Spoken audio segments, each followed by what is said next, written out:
Fala galera, eu sou Larissa Rezende, sejam muito bem-vindos ao Dimensão Cultural, o lugar mais geek de todo o universo. E hoje nós vamos embarcar numa jornada por uma galáxia muito distante para desvendar os mistérios da Força. Star Wars é uma das maiores sagas do cinema e por isso sempre tem algo para comemorar. E nesse caso estamos falando dos 25 anos de Ameaça Fantasma. Exatamente, o filme que deu origem às prequels e conquistou uma nova geração de fãs está fazendo aniversário esse ano e é uma ótima oportunidade para a gente desvendar um pouco mais do processo de produção desse filme, que é amado por alguns, odiado por outros.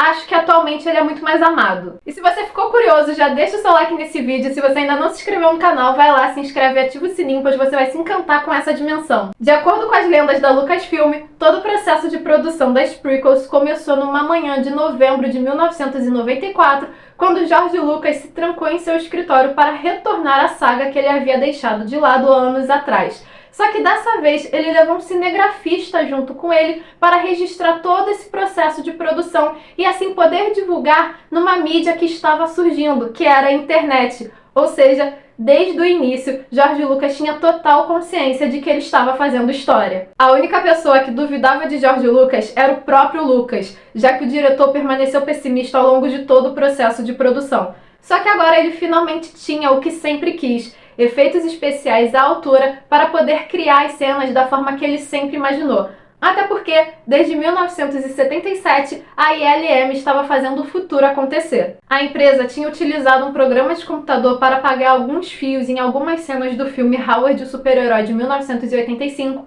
além de ter contratado um jovem artista que utilizou uma renderização em 3D no filme O Enigma da Pirâmide. E esse artista se chamava John Lasseter. Um outro fator que colaborou para o renascimento de Star Wars foi o produtor Rick McCallum, que seria o novo Gary Curtis de George Lucas. Alguém que moveria céus e terras para fazer os caprichos do diretor, alguém que falasse com a equipe em nome do George Lucas, alguém que mantivesse o cronograma e o orçamento em rédea curta, enquanto Lucas só se preocupava em dirigir o seu novo filme. E é claro que os fãs também foram essenciais para o retorno de George Lucas à saga, impulsionados pelo universo expandido que surgiu bem ali no início dos anos 90. Até porque George Lucas tinha numerado seus filmes anteriores como episódios 4, 5 e 6. Obviamente, os fãs estavam agora cobrando os episódios 1, 2 e 3. Além disso, tudo que George Lucas tinha produzido nos anos 80, com exceção de Indiana Jones, tinha fracassado.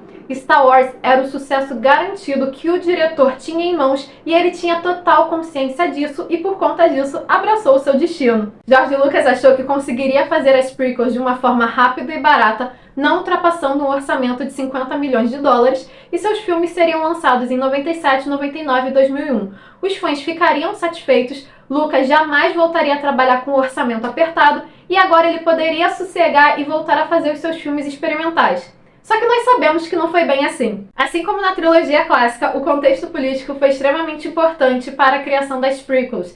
Na época que ele estava escrevendo o episódio 1, o Partido Republicano começou a defender uma política de corte de taxas e regulamentações, fazendo assim com que Lucas colocasse a Federação do Comércio na sua narrativa. Além disso, George Lucas vai tirar da gaveta o seu arquivo secreto que escrevia desde a época de American Graffiti, Loucuras de Verão, com pastas marcadas como enredo, personagens, resumo, Jedi, Império. Eram 15 folhas de anotações originais, onde já existia a ideia principal de que Anakin trairia a Ordem Jedi. Mas como? Era isso que o diretor tinha que responder. George Lucas passou algum tempo olhando para aquelas anotações antes de começar a escrever o roteiro, mas quando começou, ele o escreveu em 5 dias. Decisões foram tomadas. Anakin Skywalker teria 9 anos no episódio 1 e chegaria aos 20 no episódio 2. O filme mostraria como o escolhido entrou para a Ordem Jedi e permitiria ao diretor brincar um pouco com a computação gráfica graças às corridas de pod. Mas e o resto da história? Desde 1977, George Lucas considerou fazer uma história pregressa de Obi-Wan Kenobi, mostrando como o Jedi conheceu Darth Vader e o embate deles dois nas Guerras Clônicas.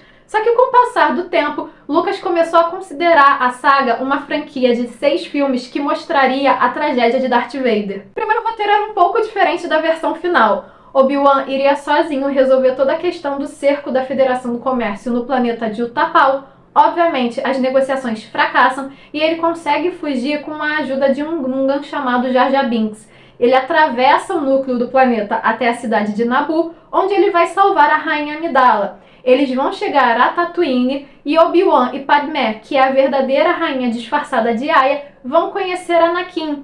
E ele vai levar esses dois estranhos para sua casa, onde sua mãe o está ajudando a construir C-3PO, que nesse momento era mudo. Nesse roteiro tem um momento em que Padmé e Anakin assistem os sóis gêmeos de Tatooine se porem. Além disso, eles vão conseguir fugir do planeta perseguidos pela nave do Darth Maul. Eles chegam a Coruscant, só que a rainha é proibida de discursar, e assim ela vai decidir tentar retomar o poder do planeta sozinha, obviamente com a ajuda dos Gungans e dos poucos Jedi ao seu lado.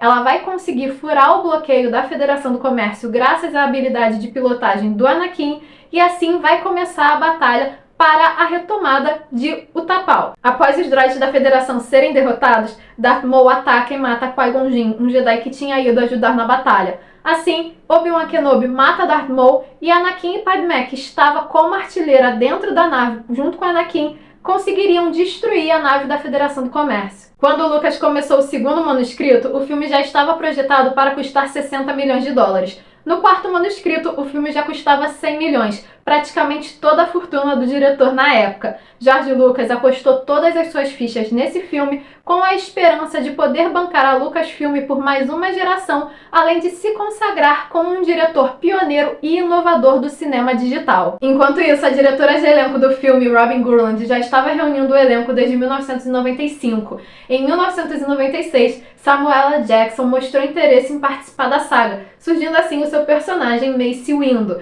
Além disso, nós tivemos logo em seguida o anúncio da contratação de Liam Neeson e Natalie Portman. Ian McDiarmid vai retornar no seu papel de Palpatine, personagem que ele fez lá na trilogia clássica, e além disso, Jake Lloyd, um menino de 8 anos que fez o filho de Arnold Schwarzenegger no filme Um Herói de Brinquedo, foi chamado para o papel de Anakin. Para fechar todo esse time, nós temos a contratação de Ian McGregor como o jovem Obi-Wan Kenobi. Lembrando que McGregor já era fã da saga e ele também era sobrinho de Dennis Lawson, que fez o Wedge de Antilles lá na trilogia clássica. As filmagens do episódio 1, dirigidos de acordo com os claquetes da produção por Yoda, começaram em junho de 1997 e terminaram em setembro daquele mesmo ano. Quase todas as cenas do filme foram gravadas diante de uma tela verde, com exceção de algumas poucas locações, como é a Tunísia, que voltou a ser Tatooine, a Itália, que serviu para as locações de Naboo, e um parque em Watford a alguns minutos do estúdio. Na verdade, o filme foi menos digital do que o público pensava. As maquetes das naves ainda eram reais e o mundo ainda estava a alguns anos de distância do Yoda feito inteiramente por CGI. Além disso, como os fãs naquela época estavam buscando qualquer tipo de informação sobre o novo filme da saga, a segurança no estúdio foi extremamente intensa. Os atores só recebiam as páginas das cenas que eles tinham que gravar no dia e ao final da gravação eles devolviam. Além disso, todo mundo no set teve que assinar acordos de confidencialidade. Não foi o melhor ambiente de trabalho. Os atores não leram o roteiro completo e sabiam pouquíssimo sobre o cenário em que tinham que atuar. George Lucas não dirigia há 22 anos e estava muito mais interessado nos efeitos especiais do que na atuação do elenco. Jake Lloyd, que carregava o peso de ser Anakin Skywalker, sofreu de exaustão num calor de 52 graus no deserto da Tunísia. Além disso, os fãs começaram a se animar cada vez mais devido às edições especiais da trilogia clássica, que além de reconquistar os fãs antigos e animá-los para essa nova trilogia, vão conquistar também uma nova geração de fãs. Assim, filas foram feitas na porta do cinema um mês antes da estreia de Ameaça Fantasma. Definitivamente um tipo de expectativa que poucos filmes na história tiveram. Se em 1977 o lançamento de Uma Nova Esperança rendeu uma nota na página 51 de um jornal de São Francisco, em 19 de maio de 1999, o lançamento de A Ameaça Fantasma rendeu basicamente o jornal inteiro. O filme arrecadou 431 milhões de dólares nos Estados Unidos e 552 milhões de dólares no resto do mundo. Foi o primeiro filme da saga em que a bilheteria mundial bateu a americana. Além disso, A Ameaça Fantasma foi o maior filme de 1999 e, sem o ajuste da inflação, foi o maior filme de Star Wars até o lançamento das sequels. A Ameaça Fantasma, assim como a trilogia clássica, trouxe o cinema para um novo patamar comercial. A Hasbro pagou 400 milhões de dólares num contrato para fazer brinquedos da saga, e nem era um contrato de exclusividade. A Lego fez o seu primeiro acordo de licenciamento em 50 anos de empresa. E Duel of the Fate, de John Williams, foi a primeira composição de música clássica a ter um clipe na MTV. E foi entre dificuldades e soluções que nós tivemos o primeiro filme das prequels. O que vocês acharam? Curtiram essas curiosidades? Já conheciam alguma delas? Deixem a opinião de vocês aqui nos comentários e não se esqueça de curtir esse vídeo e de se inscrever no canal para continuar acompanhando as nossas aventuras. Nos vemos na próxima!